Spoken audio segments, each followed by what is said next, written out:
Bonjour tout le monde, moi mon nom c'est Justine, je suis thérapeute respiratoire, mais avant tout je suis professeure au Collège La Cité pour le programme de thérapie et je coordonne aussi le programme. Le but de cette vidéo, c'est de vous faire découvrir notre programme sous un différent angle. Pour ce faire, j'ai mon étudiante avec moi, Shama, qui va vous parler de son expérience, puis des cours, comment est-ce qu'elle le vit, pour, espérons, vous donner le goût de venir vous joindre à nous, vous aussi. Donc, bonjour Shama. Bonjour Justine. Merci vraiment d'être venue avec nous. Ah, le plaisir est vraiment partagé. C'est super. Oui. Excellent. Fait que Shama, toi, pour mettre les gens en contexte, tu es déjà à ta 2e année avec nous. Oui, exactement. Fait que tu en as 2 sur 3 de fait parce que c'est un programme de 3 ans quand même. Exactement, oui. La 3e année, ce sera une année entière stage. Non, comment tu vois ça? Parce que ça s'en vient quand même assez rapidement. Ah, je suis très excitée d'aller au stage, de mettre en œuvre tout ce que j'ai appris en théorie et de pratiquer tout ce qu'on a fait durant ces 2 années. Et puis être en contact direct avec les patients et apprendre, améliorer mes compétences. Je suis très excitée d'aller parce qu'il faut le dire quand même, c'est comme 1000 heures de stage, fait que c'est presque une année complète en stage. Fait que pour développer tes compétences, tu vas pouvoir le faire, c'est certain. Oui. On s'attend à ça. 1000 heures, c'est beaucoup. Oui, c'est beaucoup, mais c'est bien pour nous de développer nos compétences, de toucher à tout, ce qu'on a, faire tout ce qu'on a appris ici en théorie. Donc, on sera vraiment prêt pour commencer à travailler en étant thérapeute respiratoire. Oui, c'est certain, c'est certain. Fait qu'avant qu'on parle du programme, moi, j'aimerais ça qu'on parle un peu de ton parcours. Comment est-ce que tu es arrivée chez nous? Alors, moi, je suis d'origine marocaine, donc j'ai fait mes études au Maroc en sciences économie. Et puis, j'ai travaillé dans le domaine financier pendant 11 années. Le dernier poste que j'ai occupé, c'était chargé de recouvrement et contentieux. Et puis... qu'est-ce que tu faisais? Moi, ça me dit rien pantoute. Recouvrement et contentieux, c'est aller chercher l'argent. Oh, OK. Oui. Donc, voilà, mais j'étais pas vraiment heureuse de ce que je faisais. Et puis, les 2 dernières années, on avait... en fait, pas les 2 dernières années de quand on était au Maroc, de mon job, mon mari et moi avons décidé de venir au Canada et commencer une nouvelle aventure. Donc, cela fait 4 ans qu'on est là au Canada.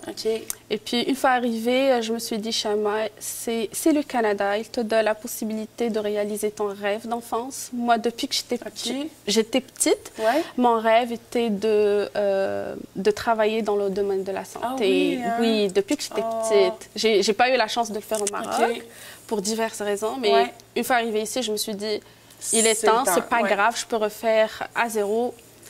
C'est ce que je veux. Oui, effectivement. Puis j'ai contacté Collège La Cité pour avoir des informations sur les programmes de la santé.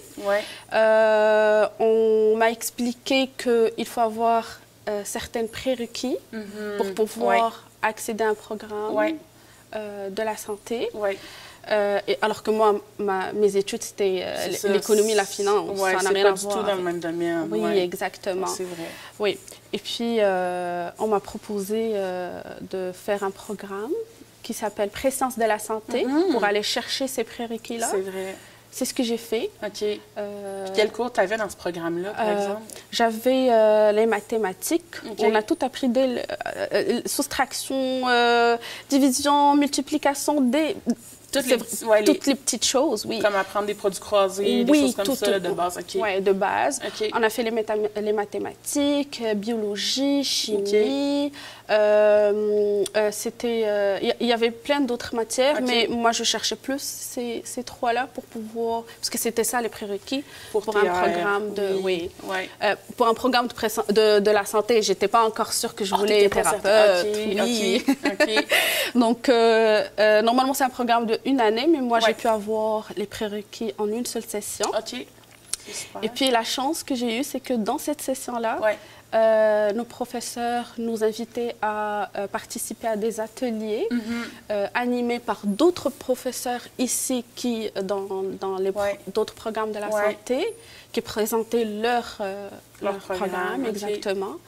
Et parce que jusqu'au moment-là, j'étais plus dans infirmerie. OK. Je voulais faire infirmière. OK. Et là, j'ai assisté à un atelier de Madame Sabrina Boucher, qui est professeure ici du programme thérapeute respiratoire. Et j'ai vu tes vidéos aussi sur YouTube. Oui. Et là, j'étais, oh, c'est ça ce que je veux. Qu'est-ce qui t'a attiré? Le programme de thérapie respiratoire, il est plus spécialisé dans le système cardio-pulmonaire. Moi, je voulais quelque chose de spécialisé. Je voulais vraiment... Et puis, en biologie, en présence de la santé, on étudiait, on touchait les systèmes, et j'étais plus attirée par le système cardio-pulmonaire. Je me suis dit, c'est ça ce que je veux. C'est vrai que c'est 3 années, 2 années théorie avec 1 année stage.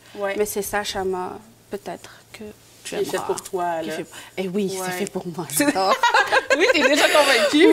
Oui, j'adore ce que je fais. OK, c'est super. Fait que dans le fond, t'as fait le programme de préscience, puis après ça, dans le programme, ils vous ont montré les différents programmes au collège, dont thérapie, puis ça t'a fait tomber en amour. Oui, exactement. OK, mais c'est le fun à savoir, mon Dieu. Fait que t'es arrivée un peu à l'improviste, je peux dire, chez nous. Parce qu'en fait, chez nous, on n'a pas de profession de thérapeute respiratoire. Donc, je n'en avais aucune idée. Je ne savais pas que ça existait. J'étais plus intéressée de savoir exactement ce qui se passe dans cette... Est-ce que dans ton pays, il y a une profession ou quelque chose qui peut plus ressembler à ce qu'on fait? Pneumologue. Pneumologue, OK. Pneumologue. Oui. Ça t'intéresse. C'est quand même des études universitaires assez intenses. Là. Oui. OK. Oui, c'est sûr. C'est sûr. Puis comment ça s'est... Dans le fond, toi, quand tu étais ici, tu étais déjà résidente canadienne, fait que ton inscription s'est quand même faite assez facile. Tu n'as pas eu d'embauche à ce niveau-là. Non. J'ai passé quand même quelques tests avant d'intégrer le programme de préscience de la santé. Des tests juste de français, anglais, un petit peu de mathématiques. Oui, mais ça, c'est tout le monde, je me trompe pas. Oui, ce que je veux dire par là, c'est que n'importe qui peut venir faire des études, peu importe votre âge. Si vous voulez faire un programme de la santé, vous pouvez le faire. On trouve toujours une solution pour vous. C'est vrai que moi, par exemple, je n'ai pas fait d'études là-dessus, mais j'ai eu la solution qui est présence de la santé avant de venir à thérapie respiratoire. C'est vrai. Ça t'a comme bien préparé, si je peux dire. Oui, ça m'a vraiment bien préparé.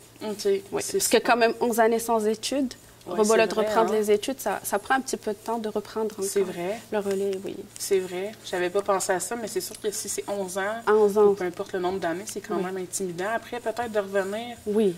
Il faut reprendre la cadence, savoir comment étudier, quoi faire pour être productive, savoir... Mais justement, comment tu t'es adaptée à ça? Parce que ça devait pas être super facile là, de commencer à étudier quand... Ça fait des années que tu n'as pas fait ça. Comme j'ai dit tout à l'heure, c'est un rêve. Quand on a un rêve, on est déterminé à le faire. Je me suis dit, moi, je ne suis pas différente des autres. Si je veux faire ça, je vais y arriver. Je dois rester déterminée, courageux. C'est vrai que en étudiant en école, je vais étudier à la maison. C'est du temps. C'est du temps, mais c'est du temps consacré pour réaliser mon rêve. Oui. Puis comment tu fais pour gérer ce temps-là? Parce que tu as quand même une famille, tu as un conjoint. Oui, j'ai un enfant. Oui. Ça prend du temps, ça aussi. Là. Oui, ça s'intéresse aussi à la médecine. Oui. Peut-être qu'il veut être notre futur étudiant. Oui. Parfois, il regarde des vidéos avec moi, il me dit, maman, ça, c'est les poumons, ça, c'est le cœur. Oui. Tu lui transmets ta passion. Ton rêve, tu sais. Oui, exactement. Et parfois, il le sait, parfois, il me dit, maman, je ne veux pas te déranger, je te laisse étudier. Ou il prend son livre, il vient étudier avec moi, il me pose des questions. Mais ça doit t'encourager à continuer, tu sais, Oui, ça m'encourage. Il me dit, maman, je suis fière de toi, tu es la meilleure. Ça m'encourage. J'ai des frissons, c'est beau. C'est vraiment beau de voir ça. Mais justement, comment tu concilies ça? Est-ce que...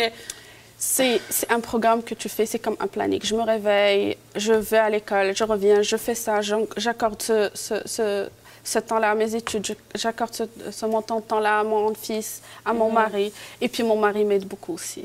C'est beaucoup d'organisation, ce que je comprends. Oui, c'est beaucoup d'organisation. Mais c'est comme ça, la vie. Si vous voulez quelque chose, il faut s'organiser pour l'avoir. C'est sûr.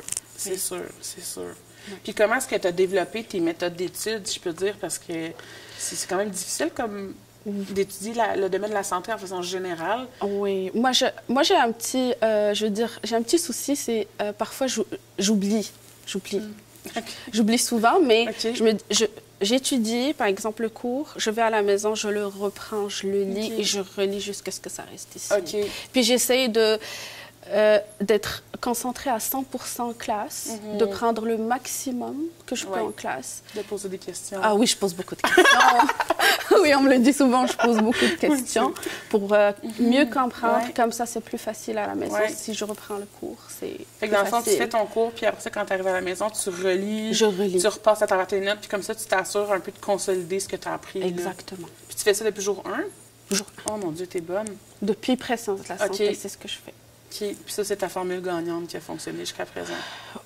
J'imagine que oui, j'ai de bonnes notes quand même. Là, tu t'es quand même rendu jusqu'ici, là. Oui, je suis rendue comme Donc oui. OK, c'est vraiment intéressant. Puis si on parle un peu plus du programme de thérapie, parce que dans le fond, souvent, les gens, ils se demandent qu'est-ce qu'on apprend, qu'est-ce qu'on fait, parce qu'on a plusieurs cours. Comment est-ce que tu décrirais de façon générale jusqu'à date ton parcours? Parce que là, tu es rendu à l'étape 4, fait que tu termines ta 2e année. Comment tu décrirais ton expérience jusqu'à date? Justement, comme tu as dit, on a beaucoup de cours, de divers cours qui se complètent. C'est vrai. Et dans le fin fond, c'est pour pouvoir acquérir les compétences nécessaires afin de gérer des situations qui peuvent être non critiques jusqu'à critiques. Parce que nous allons être en relation avec des patients de différents âges, de différentes pathologies. Donc, ces cours-là, c'est vrai qu'il y en a beaucoup, mais ils sont importants. Donc, on fait physiopathologie, on fait la ventilation mécanique, on fait des cours de néonatologie, on fait des cours de pour l'oxygénothérapie.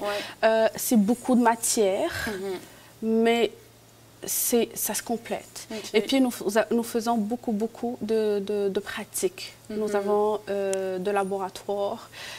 J'ai 4 laboratoires cette session-là. C'est beaucoup. Ça fait à peu près 12 heures de laboratoire. Avec 12 heures, puis tu es comme en action ici. Là. Ici, à part le week-end, on ouvre le laboratoire le week-end pour pouvoir pratiquer. Et ceci nous permet de mettre en œuvre ce qu'on étudie en théorie, venir ici manipuler tout le matériel pour être prêt. OK. Puis les pratiques, c'est autonome, là. Tu sais, vos profs sont pas là quand vous pratiquez non, le dimanche. Le dimanche, on a une thérapeute respiratoire qui est là, à qui on peut poser des questions, etc.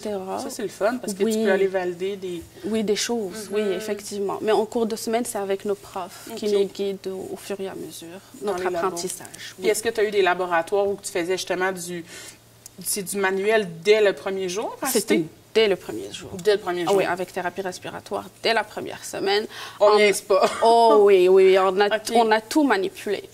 Tout le matériel. OK. Fait qu'il faut vraiment que tu aimes justement manipuler, que tu sois bon avec... Oui. Mais pour savoir manipuler, il faut déjà comprendre ce qui se passe derrière. Il faut comprendre la théorie.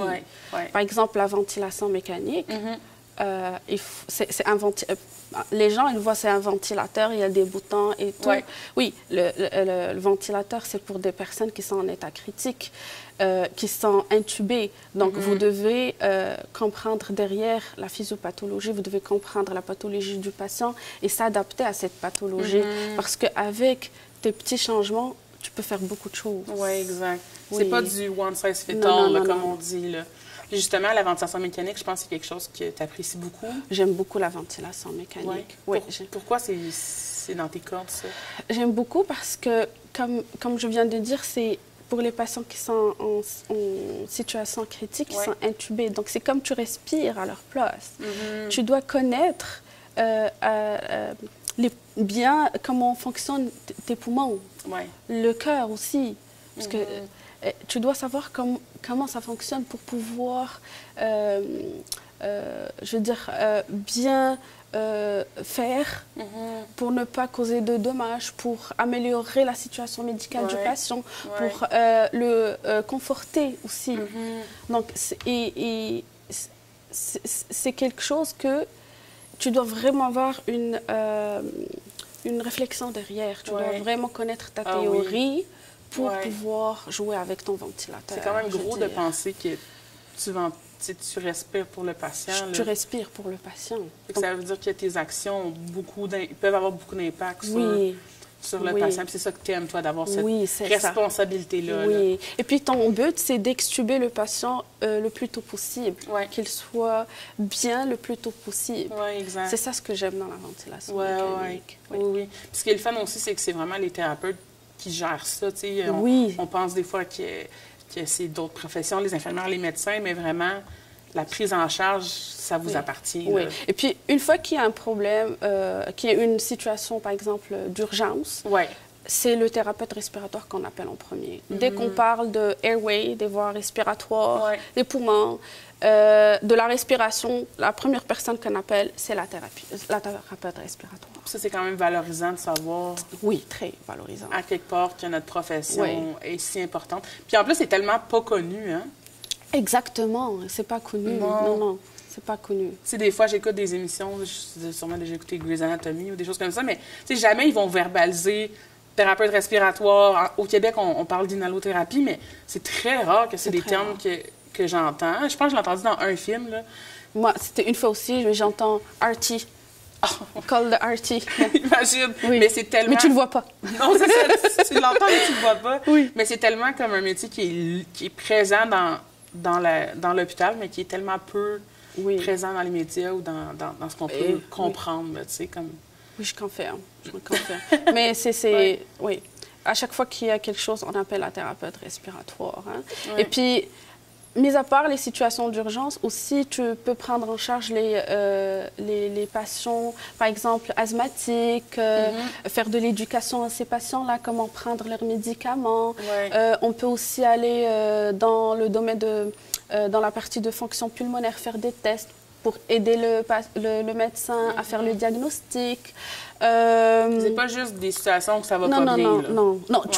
Tu as un peu de tout. Un peu de tout. Et ça dépend de toi ce que tu aimes le plus. Parce que par la suite, moi, je sais que j'ai le choix soit d'aller travailler, par exemple, dans les fonctions pulmonaires, dans le diagnostic, c'est un peu de la routine, c'est les mêmes tests que tu fais chaque jour. Je peux travailler dans le service néonatologie, avec les prématurés, les petits bébés. Je peux travailler en pédiatrie, je peux travailler aux soins intensifs, je peux travailler dans les étages, mais dans les urgences, c'est vraiment... Au bloc opératoire. Oui, on assiste souvent à l'anesthésiste. Donc, c'est vraiment, on peut poursuivre aussi nos études. Oui, exact. Après avoir un bac, après faire des études pour être perfusionniste, si on veut. On a vraiment le choix par la suite, soit de poursuivre nos études ou de travailler dans les différents secteurs. T'es pas pris dans une boîte, non, du tout. Puis toi, Adapt, est-ce que tu sais... Parce que là, tu as nommé plein de choses. Entre autres, tu as nommé la néonatologie, la pédiatrie, l'anesthésie, qui sont des spécialités du programme. Dans le sens que c'est des cours que c'est souvent un différent chapeau qu'on met parce que la néonatologie, on ne traite pas un adulte comme on va traiter un bébé. Toi, à date, y a-t-il une spécialité qui t'appelle un peu plus, que tu as hâte de faire le stage, si tu peux dire? Moi, j'adore les enfants. Les enfants? Oui, les enfants. Et néonatologie aussi, j'aime bien. Je ne sais pas en stage comment ça va être, mais j'adore ça. Ici, j'adore ça. Fait qu'à date, tu as fait un cours sur le sujet, un cours théorique puis un laboratoire. Oui, exactement. Puis, si on parle un peu du cours de néonatologie, justement, qu'est-ce que tu apprends dans ce cours-là? On revient à la même chose. C'est dans une situation critique ou non critique, qu'est-ce que tu dois faire? Tu as un bébé devant toi, comment tu dois agir? Toi, ta responsabilité, c'est le airway du bébé. Et puis, le airway du bébé, c'est très important. Par exemple, je donne juste un exemple, un bébé qui vient, prématuré, par exemple, un bébé qui vient de naître. Si la fréquence cardiaque est basse, on doit donner de l'oxygène à ce bébé. On doit ventiler ce bébé pour augmenter cette fréquence cardiaque. C'est vraiment l'airway, c'est la porte. Donc, tu dois être là, tu dois faire tes actions comme il faut pour sauver ce bébé-là. Et puis, les bébés, c'est une nouvelle vie. Oui. Tu veux que les bébés, c'est spécial. Oui. C'est spécial. Tu veux qu'ils soient bien...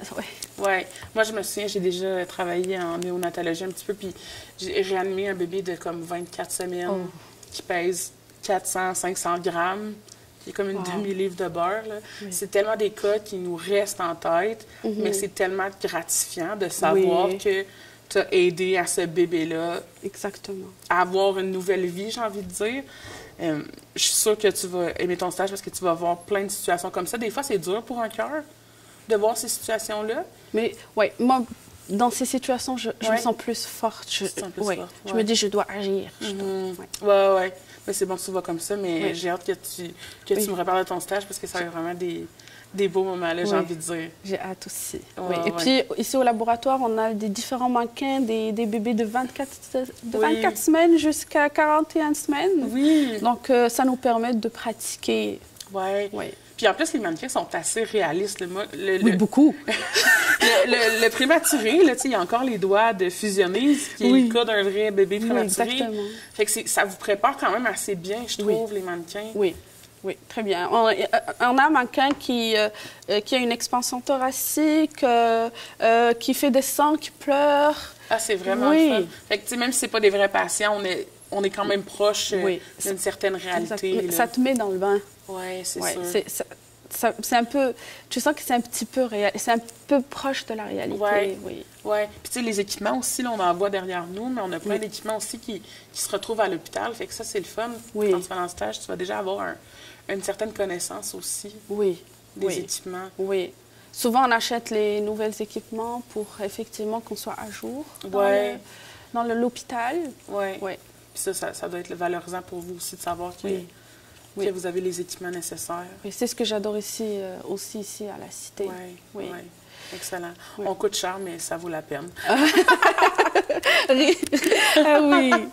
Si je pourrais te demander, maintenant, si il y a un étudiant en ce moment ou un futur étudiant qui regarde la vidéo, puis comment est-ce que tu pourrais lui décrire le programme en 3 mots? Pour moi, c'est en 3 mots, je vais dire des souffles d'espoir. Ce que tu donnes, des souffles d'espoir. J'aime ça. Oui. C'est très... Tu changes tellement la vie d'une personne. Tu peux tellement changer la vie d'une personne, oui. Imaginez une personne qui s'étouffe. Au restaurant, là, comme dans les films. Au restaurant, comme dans les films, et tu viens faire agir, là, et puis il reprend son souffle. Imaginez, essayez juste de couper votre souffle pour quelques secondes. Et reprenez. Le premier souffle que vous allez reprendre, il sera un souffle un peu spécial. Oui, c'est vrai. Oui, c'est vrai. J'aime ça. Et puis moi, ce que j'adore aussi dans le programme, ce que je veux dire aux futurs étudiants, c'est que ici, je me sens d'appartenir à une petite famille. On s'entraide beaucoup pour améliorer nos compétences. Et puis, nous avons des professeurs qui sont remarquables et qui sont dévoués par leur métier. Et ça se reflète chez les étudiants. On ressent cet enthousiasme. Et ils nous poussent tout le temps à faire sortir le positif et le maximum de nous. Franchement, c'est ce que je ressens. Ça fait la différence. C'est pas comme un professeur juste pour vous donner un cours et partir. T'es pas un numéro, là. Non, du tout. On est toujours là. Tu poses les questions que tu veux. À n'importe quelle heure, on te répond. On est là, oui. Je sais, des fois, mon mari est tanné, là. Mais oui, c'est vrai. Votre réussite est tellement importante. Puis on valorise ça, tu sais, tout le monde a la même chance, puis tant mieux, puis merci de le reconnaître. On le ressent, vraiment, on le ressent. Mais votre réussite vaut l'or pour nous, puis nous, notre but, c'est ça, c'est de vous emmener où vous avez besoin, puis oui, des fois, on vous répond tard, mais si vous avez besoin, des fois, tu sais, si vous nous écrivez à 10 h du soir, c'est peut-être parce que vous avez besoin de la réponse là. Sinon, ça aurait pu attendre à demain. Oui. Et surtout, le fait que vous aimez tellement votre métier qu'on le ressent. On l'aime à travers vous. Ben, tant mieux. À travers vos histoires. Oui, on en a beaucoup des histoires. Oui. Puis si jamais, justement, on termine avec ça, si tu aurais à dire à un étudiant qui veut aller en thérapie respiratoire, qu'est-ce que tu lui dirais pour le convaincre de venir avec nous? Le convaincre, c'est que si tu aimes la santé, si tu es déterminé, si tu es motivé, si tu aimes beaucoup ou si tu te poses beaucoup de questions sur le système cardio-respiratoire, si tu veux aider des gens, si tu aimes être dans l'action, ce sera le bon pour toi. Excellent. Et puis, nous avons aussi cette étape proposée à des étudiants de venir passer quelques heures avec nous au laboratoire pour voir un peu ce qui se passe au laboratoire et ce qu'on fait. C'est vrai. Ils peuvent faire ça aussi. Oui. Hein. Fait que sur le site du collège, il y a un lien que les étudiants peuvent aller pour s'inscrire comme étudiants d'un jour puis venir dans nos laboratoires. Ce qui est le fun, c'est qu'ils vont vivre la vraie expérience. On les met en action avec vous, on les met en équipe avec vous. Oui. Et ça leur permet de bien voir. Oui, excellent. Bien, je te remercie beaucoup pour ton temps, Shama. C'est vraiment apprécié. J'espère qu'on va redonner le goût à des futurs étudiants. J'espère aussi. Merci à toi. Le plaisir est vraiment partagé. Merci.